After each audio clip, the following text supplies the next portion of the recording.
Hello, good evening and welcome to this week's edition of Qatar Magazine.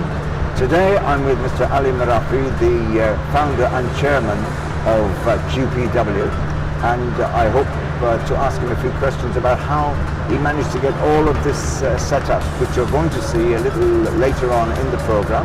We're sitting in an arena that holds 2,000 people, and it's something that I never quite expected to actually sit in.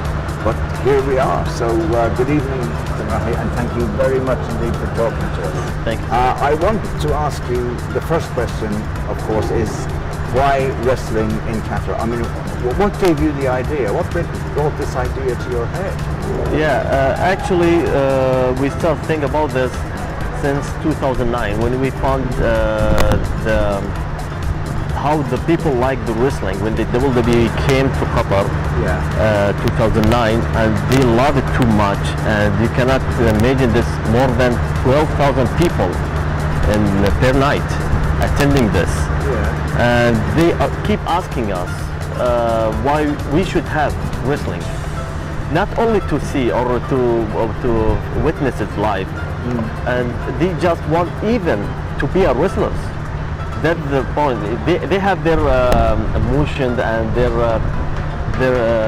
passion to be a wrestler. We just taught me and Mr. Bilal a lot about this, and how can we establish it, how can we do it. And thank God, after 2 years, this is our first event ever. Well, I know it's going to be a success, but you know, because I know for a fact that they're all kids.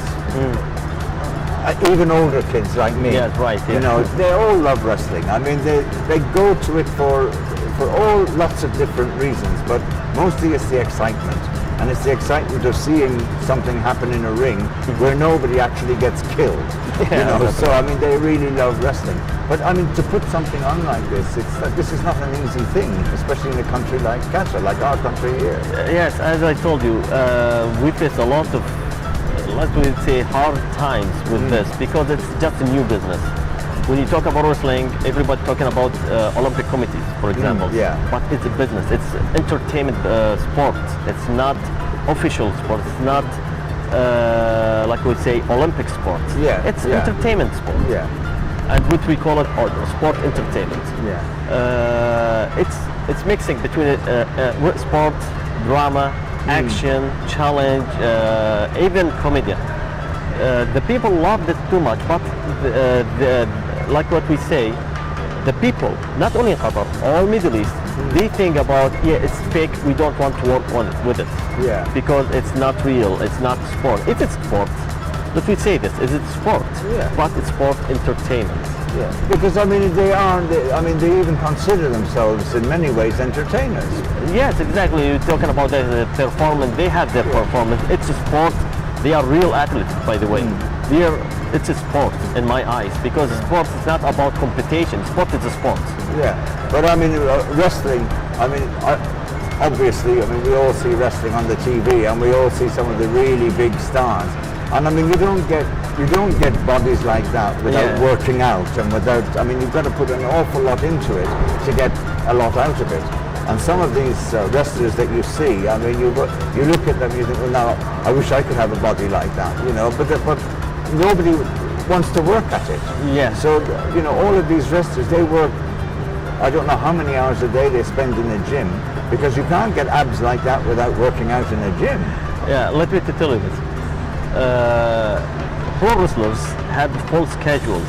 Okay. For example, let me talk about WWE superstar, most famous stars there, like John Cena, Randy Orton, Hulk, and the past Hulk Hogan, Ultimate Warrior, and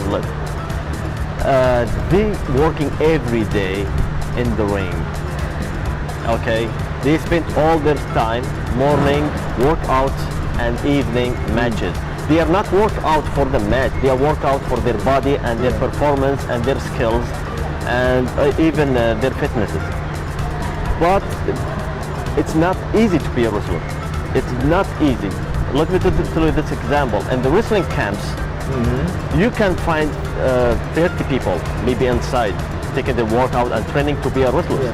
But believe me, only 7 or 6 of them going to be a wrestlers. from this 20 people.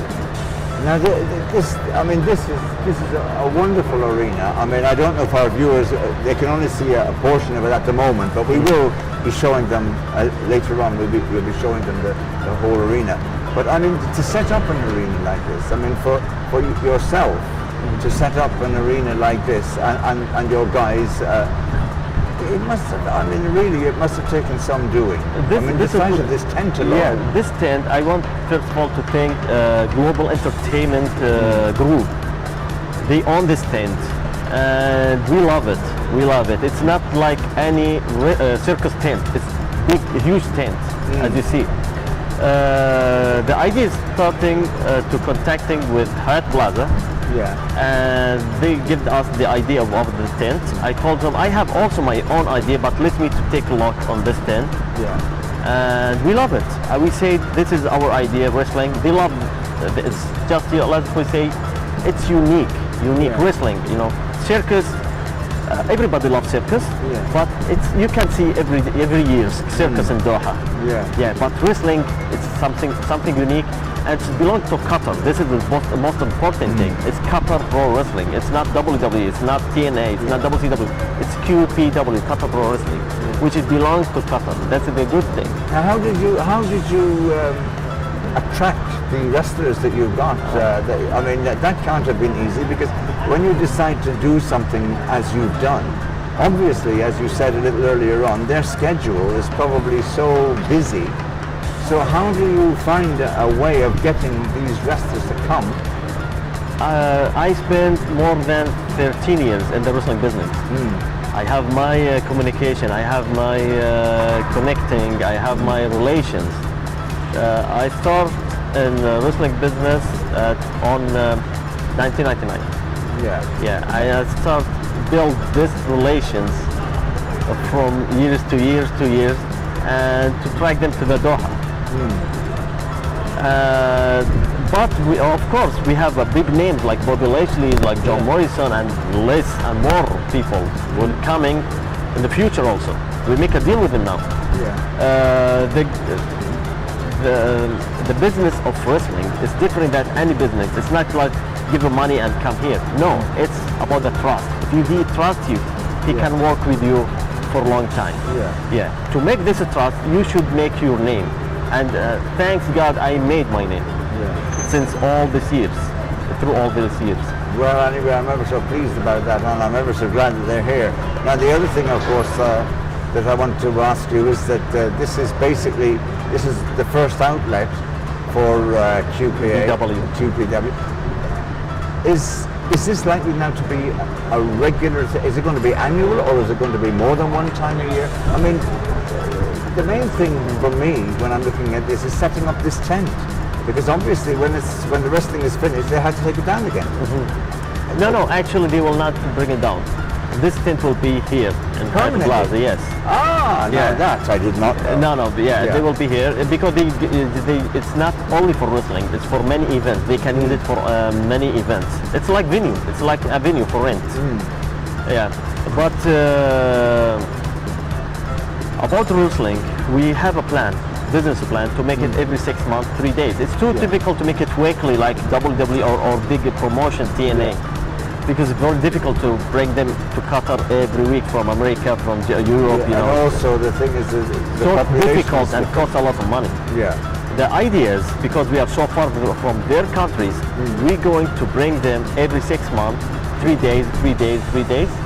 And we will see after 3 years how it's look like. Maybe we're going to make it 3 months.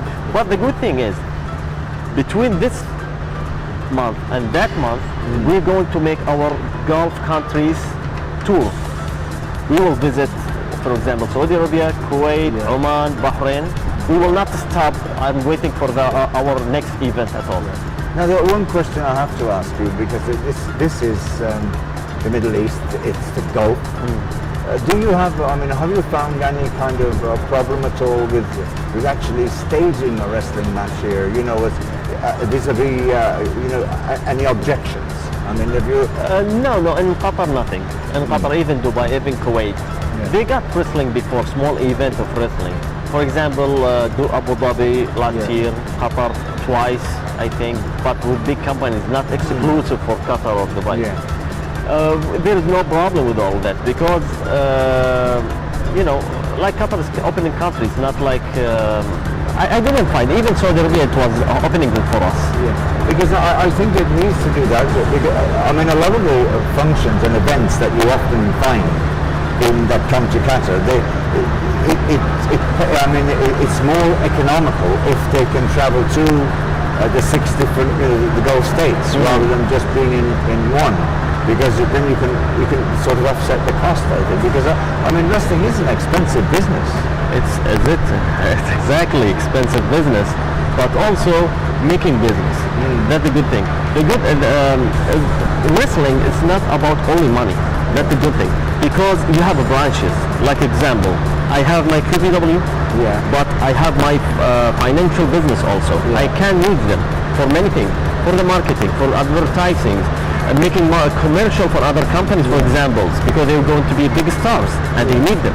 For example, Origo or Qatar Petrol, whatever, Adidas, they can use our stars for their advertising. This is a business. You have a merchandise. This is the business. So you can make money from many branches, not only one branch. It's not only tickets. You know, even you can do QPW with everything, meet and greet, whatever. Will you be doing merchandising in the next few days? I mean, I've got T-shirts and things like this. Tomorrow. So you can get your kit. Actually, we'll start tomorrow selling this merchandise for all fans. In this venue inside. We have like what we say fan corner. They can find everything they want, merchandise, food, whatever they want. And also the other thing is they're going to be, I think tomorrow they're going to be signing things as well. The rest. Meet and greet with the wrestlers and Hyatt Plaza and the food spot at 2:30.